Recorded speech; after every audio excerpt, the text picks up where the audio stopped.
This is an audio essay. Oh, I'm here working on a nonfiction project.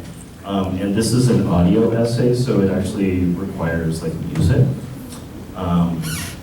And all you really need to know is that I grew up with refugee parents, and one of the most annoying things that can happen to you when you're a child of refugees is everybody seems to think that you are interested in the war that displaced them. And I was like a punk kid, and I was uninterested in the war. But this was my attempt to connect with it in a meaningful way. And this is just a short excerpt from it. So it's called And Saigon Boogied. When I first started researching rock and roll diaspora, I was startled to discover that Southeast Asia also had its own hippie period during the 1960s and 70s. I found old vinyl records produced by musicians from Thailand, Burma, Cambodia, and even Vietnam.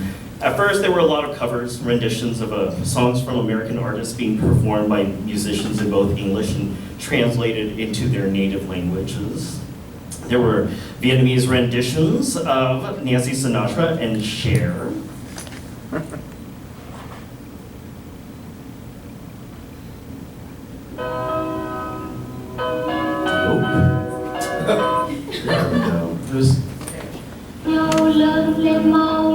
Đôi ta luôn thân thiết bên nhau, ta yêu nhau như lũ bé con, nhưng anh ham chơi bắt nhau hơn bang bang. I found Cambodian covers of Proud Mary, which was made famous by Creedence Clearwater Revival and Tina Turner.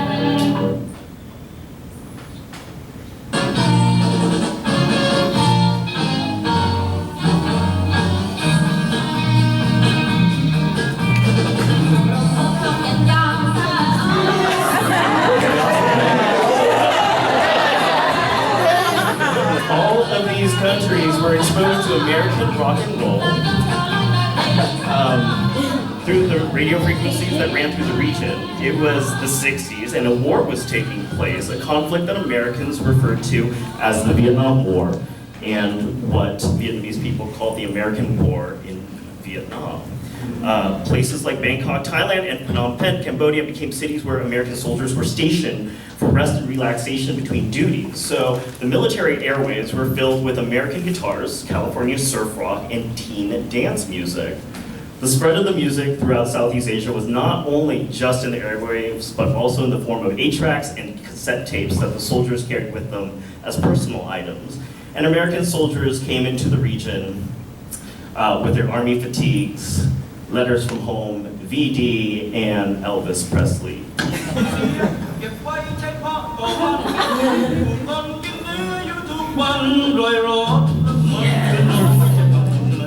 So there was a creative dialogue going on between the Southeast Asian musicians and their appreciation for these strange sounds that were flooding their ears. Musicians started taking American rock and roll and mixing it with their own instrumentation and vocal treatments and native melodies in Cambodia. The people were enjoying their golden age of pop music with a singular mix of the farfisa organ, dance-laden bass, and high-pitched like South Asian-esque singing. They created a swinging hybrid concoction.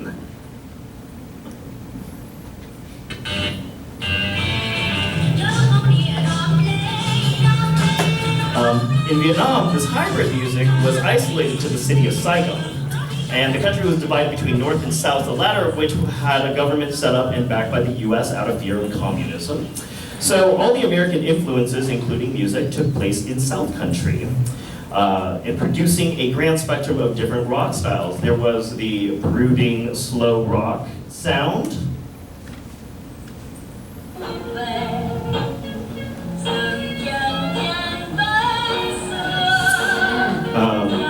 if you're into Jimi Hendrix, Jefferson Airplanes, and The Doors, you can hear some of their sound being reverberated in the more psychedelic sounds of wailing fuzzy guitars and acid trip chord progressions.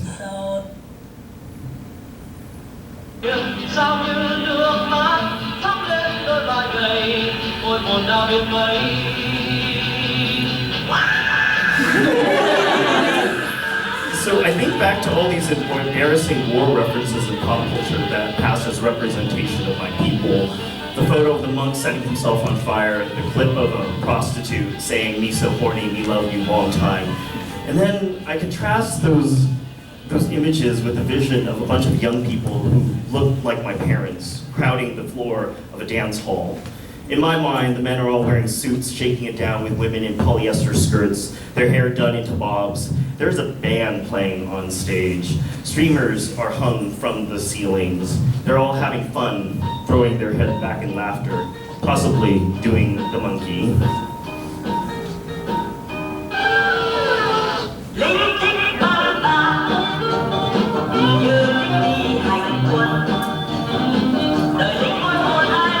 Most important thing to consider about this is that the Vietnamese took something that came with the war, and they were able to invent a soundtrack that gave people joy, even if it was just temporarily.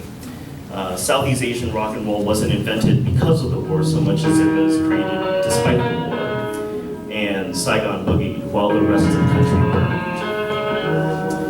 So this music died, it ended suddenly. In 1975, two events happened in Southeast Asia that killed off the music. In Cambodia, the Pol Pot regime seized the capital city of Phnom Penh. In Vietnam, the North Vietnamese government took control of Saigon, forcing all Americans to evacuate. And I'm not going to go into politics about the ideology like capitalism versus communism, but I will say that these two events had a devastating effect on the music. In Vietnam, because rock and roll was American-inspired, the music was either destroyed, hidden, or forgotten when many of the musicians fled the country.